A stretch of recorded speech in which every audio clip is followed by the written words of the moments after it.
Oi, olá, Didone. Olá. Queria dizer que a gente está muito feliz aqui de ter você para conversar um pouquinho, saber um pouquinho mais sobre você, sobre as suas obras. Então, de início já queremos saber quem é Didone, onde ela nasceu, como é que entrou no meio das artes.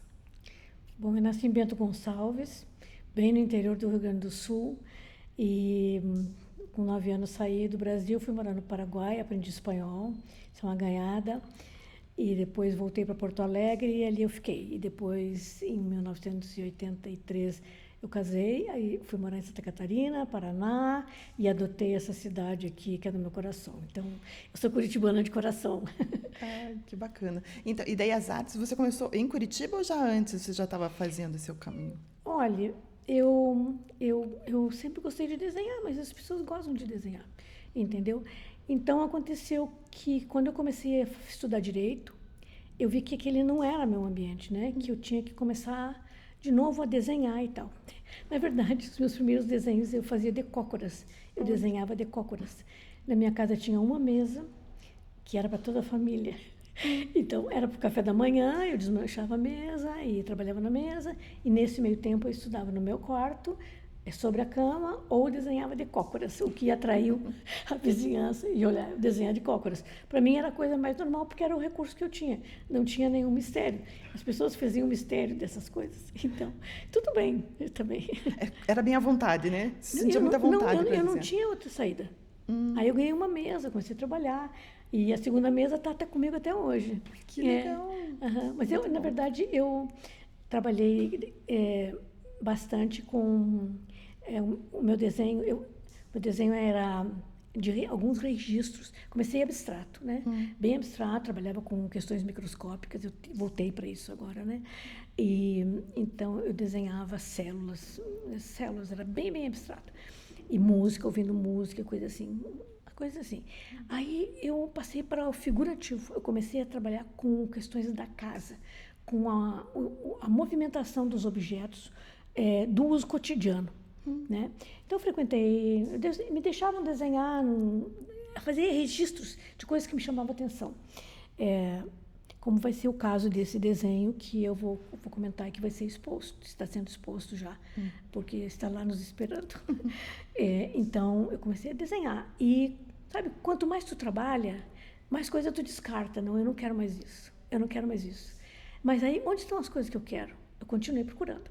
Então eu vim morar em Curitiba. Isso aqui foi um paraíso para mim, entendeu? Eu era desconhecida aqui, então eu podia trabalhar tranquilamente. Eu comecei desenhando assim em lugares públicos, como era o Antiquário do Giovanni Muffoni, que eu creio que hoje é o centro, ali na praça, ali em cima, no Largo da Ordem, não é um centro de museologia ali, não é?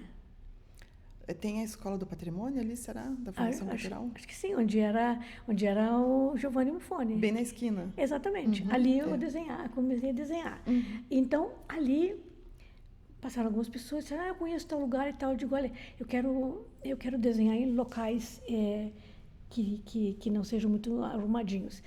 E eu conheci a família dos Stenzio, que viviam, por exemplo, no caso dessa dona Gerda, que morava na casa onde morou o Herbo Stenzio até ir para o sanatório, né, para o lar Dona Ruth.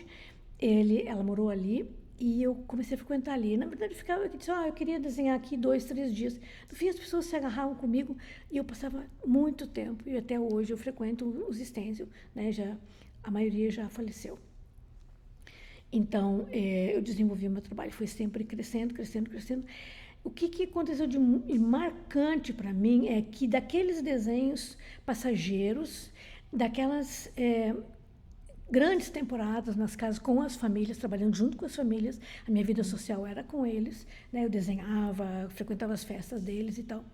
Essas pessoas foram morrendo. E eu continuei ali porque eu pedia para acompanhar a distribuição dos espólios, entendeu? Então, assim, eu trabalhava na casa com muita gente, a casa vazia, eu senti o cheiro deles, os animais que ficaram. Então, eu comecei a trabalhar com os animais, com tudo junto, entendeu? Até que eu comecei a trabalhar com as ruínas. Isso foi trabalho de mestrado, de especialização, mestrado e doutorado. A do doutorado eu trabalhei com ruína mesmo a ponto de fazer planta da ruína, né? E todo o meu experimento É muito engraçado de ver como é que as coisas andam. E eu fiz o meu experimento de tese, onde hoje é o MUPA, que era o MP. Primeiro era o MAP, né? Depois mudou para MP, quando eu fiz o experimento de tese. E eram envolvendo a arte, né? Mas nesse período eu não expus o meu trabalho lá. Eu poderia ter exposto. Hoje é um museu que envolve arte. Como é que andam as coisas, né?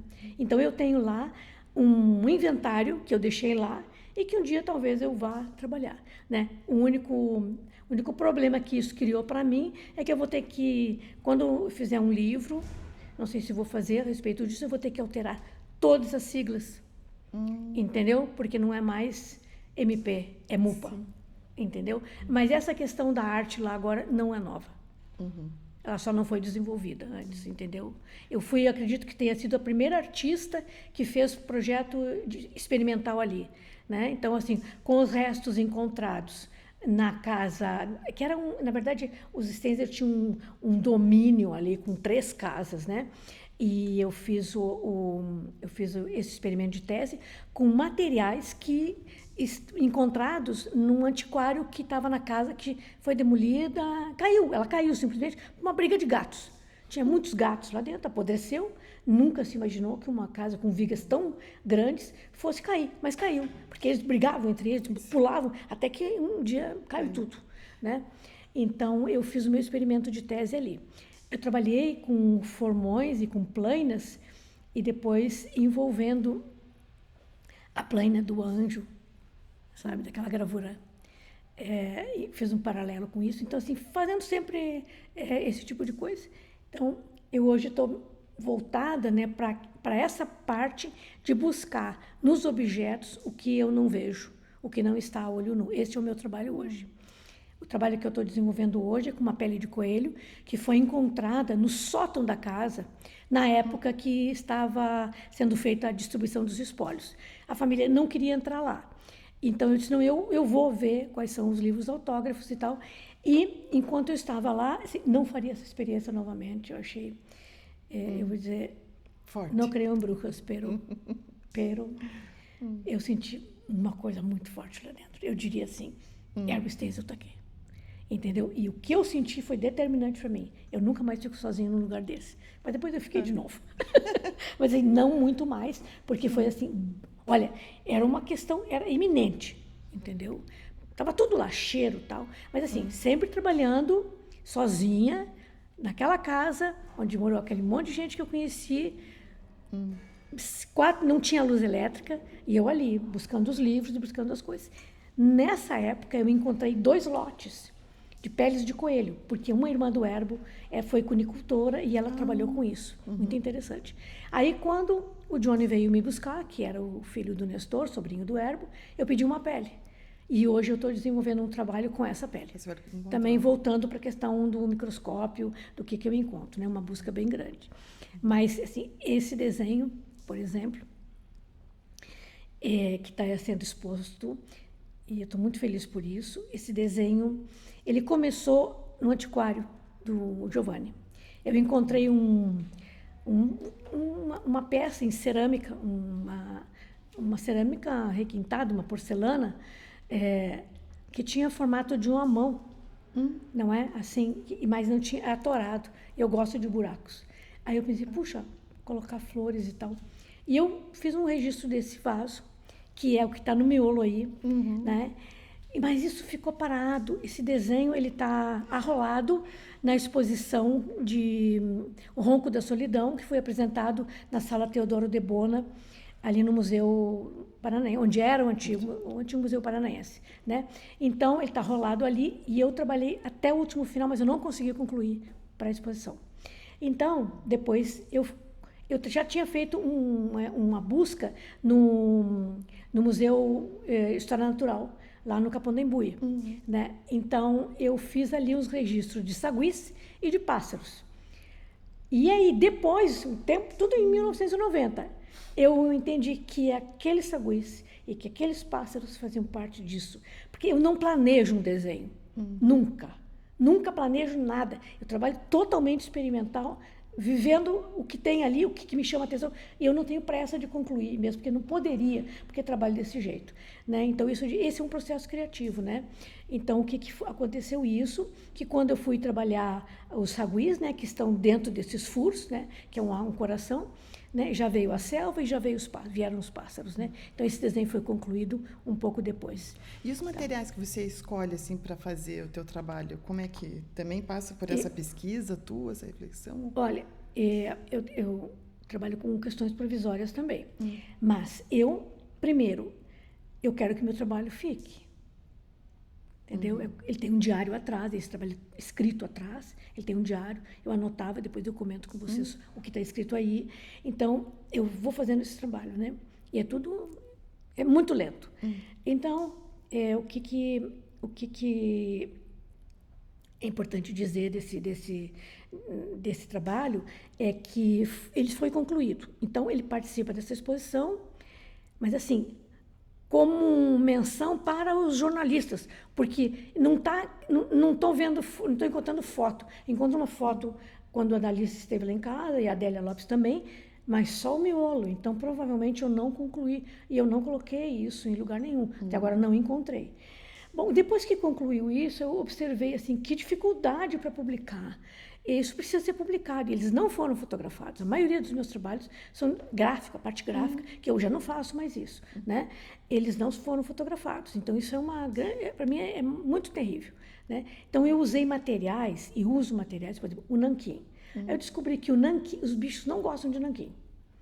Então meu trabalho ele não apresenta dano em função de ter trabalhado a página inteira, horror vacui. Não era por ser tão minuciosa e tão... Não, eu queria proteger a questão toda, a folha de papel, tudo. Então, eu trabalho com essa técnica do horror vacui. Inteira, não tem margem. Por isso que ele é costurado, para garantir que isso não vai criar dano com passepartout e coisas assim, porque sempre tem cola. Por mais ácido free que tenha, tem cola. Então, eu trabalho com ouro, prata, cobre e guache, né? E o nanquim, né? E várias penas, tá? E, então, esse é o meu material. E acontece assim. Aí, eu olhava para o desenho assim, mas não gostei disso aqui. Mas não tem como desmanchar e fazer de novo. Aí eu comecei a costurar em cima, criar outros desenhos e costurar em cima. Não era porque eu era feminista e não era porque eu achava lindo bordar. Não, era necessário para durar. Eu usei... cabelo de cavalo, crina de cavalo, usei linha de nylon e usei coisas, até fio dental eu cheguei a usar, tá? E usava materiais assim, usei xerox trabalhado, usei alguns acetato, né? Tipo, vamos dizer assim, como se fosse, hoje não se usa mais, que é o fotolito. Usei materiais assim, sem preconceito, mas assim, sempre pensando na durabilidade. Eu queria ver a conclusão e tal, né? Então, eu acho que cabe agora eu colocar que esse trabalho, o Pano Monte Provisório, ele tem, então, até o momento, citei 2 fontes, né? Que foi eu cito todas as fontes. Eu quero ser conhecida como a pessoa que citou as fontes.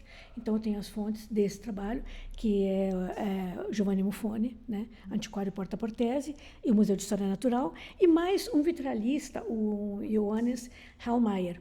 Ele me ajudou a procurar papéis, porque lá pelas tantas, os papéis precisavam ter uma coerência. Apesar de que eu usava papéis diferentes na hora que eu costurava, mas a base eu precisava daqueles papéis, né? Por causa da pena, do correr da pena, tinha isso, né? Então, eu comecei a trabalhar com caneta de escrivão, pena de escrivão. Era no chão e a cócoras e era aquilo ali, entendeu? É o que tinha. Aí depois eu ganhei as canetas e tal. Então, foi uma situação assim. Então, aconteceu que eu pensei, eu vou trabalhar com esse desenho aí um pouco mais, né? Vou criar um projeto. Então, criei um projeto de tombamento e edição. Então, eu fazia a obra concluída, eu oferecia... O primeiro trabalho que eu ofereci foi para a Fundação Cultural. A Fundação tem um processo bastante lento e rigoroso para os tombamentos, né? Demorou e tal. Aí eu fiz essa plaquete, a primeira plaquete. A segunda plaquete foi um cupido por via marítima que está no Museu de Santa Catarina. né? Também tem uma plaquete específica. E um outro que é prato chinês para um pequinês, que está no Museu de Arte Contemporânea da USP, mais ou menos todos com esse trabalho. E aí entrava a parte do diário, que eu colocava também. Isso são coisas interessantes. Por que é UPA no Monte Provisório? Eu tinha um cachorro na época, estava morando aqui, eu tinha um cachorro, morava em situação precária, porque não ia ter mobiliário, não sabia o que ia ser da minha vida. Então, eu dizia, opa, aqui no monte. E ele subia no monte, eu descia num outro monte. Então, ele tinha 2 montes. Então, eu achei que aquilo era sonoro e que podia caber nesse desenho. Então, UPA no Monte Provisório vem disso. Esse desenho é inserido numa série grande, que é o Ronco da Solidão. Por que é o Ronco da Solidão? Porque nós tínhamos uma cachorrinha, que de tanto ficar sozinha em casa, porque as pessoas trabalhavam, ela desenvolveu um ronco. E eu achei que cabia, entendeu? Porque eu trabalhava muito sozinha. Eu convivo na hora de captar materiais. As pessoas vão ali, às vezes elas desenham, mas na hora que eu estou criando, assim, eu preciso ficar quieta, né? Sossegada. Então, esse é um dos motivos, né? Que eu explico ali, isso explico também no verso do trabalho. Eu mandei para você as imagens e tem frente e verso, né? Então, ali tu consegue ler, se tu ampliar, tu consegue ler parte das anotações e tem a ficha técnica. Eu pensei assim, não, um dia eu vou precisar resolver isso aqui. Então, eu me sinto feliz de estar viva, né, de ter podido abrir essa obra para conservação, com autorização, porque também é um processo rigoroso, pedir autorização para abrir uma obra, para substituir um Eucatex que está super acidificado, né, com o tempo, para ver por que a tela manchou, tirar a tela, descosturar e bordar. Então, uma grande surpresa, né? Não é que seja surpresa, eu fiz tudo para dar certo, mas poderia não dar. Sim. Não tinha nenhuma rasura, esse desenho está inteiro, frente e verso. Né? Então já tinha os furinhos, não tinha como não colocar a costura assim. Então foram feitas as plaquetes. E esse convite para participar dessa exposição foi assim, veio em cima, porque eu acredito nesse projeto de vocês. Eu acho que ter obras no acervo e deixar guardado, isso é dano moral, tanto para em relação à obra como em relação ao artista, né? E tem que ter cuidados, né? Então, esse projeto veio a calhar, e se não se fizer nada, não vai ter nada um dia, né?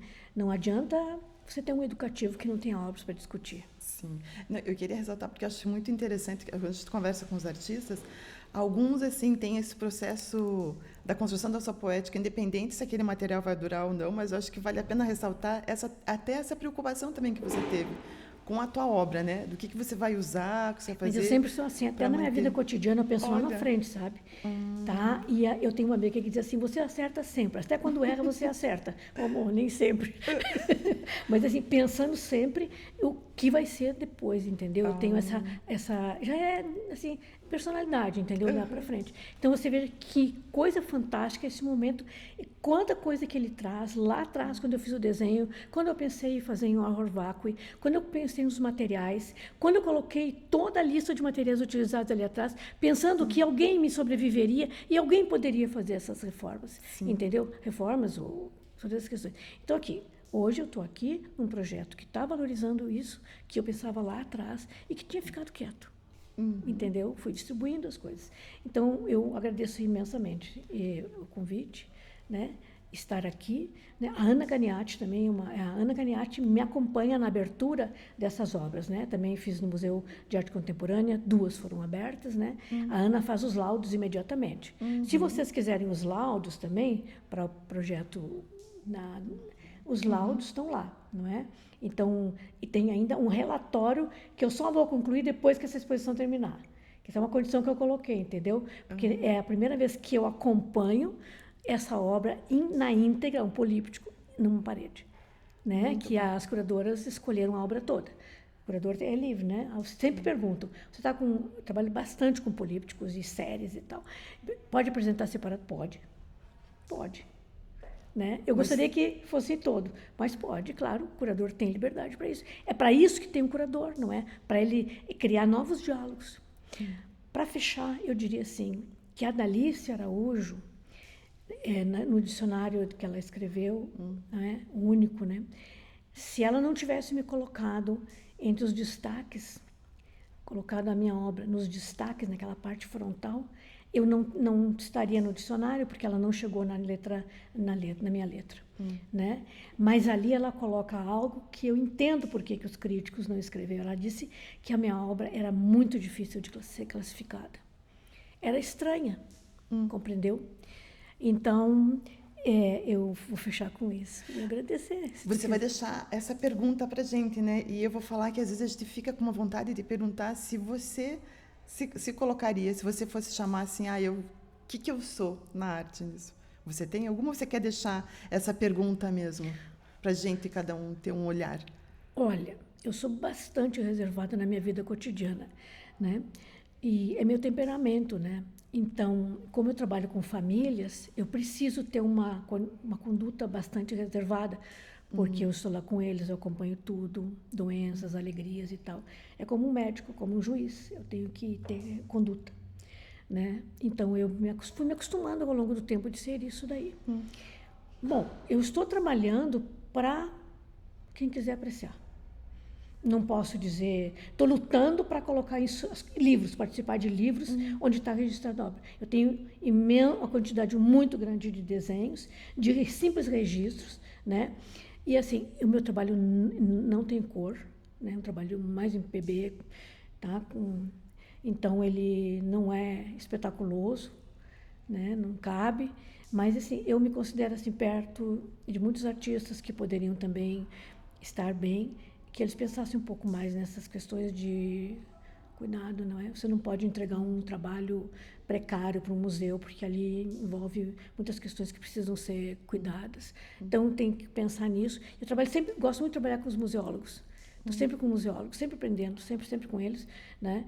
Não dá para viver sem os museólogos e nem com a museologia, né? Então, estou sempre ligada nisso, nos novos materiais e à medida que eu vou publicando, né, eu procuro colocar algumas coisas. Eu gostaria de falar muito mais do bastidor, né, mas envolvem outras questões de ética, questão de moral. E se não for num lugar como este, por exemplo, como eu falei da abertura dessa obra, que é rigorosíssima, sob condição, né, então ninguém sabe, precisam saber, né. Sim. Eu agradeço imensamente. E a gente que agradece você contar um pouco dessa história do seu processo. Muito obrigada. Muito obrigada.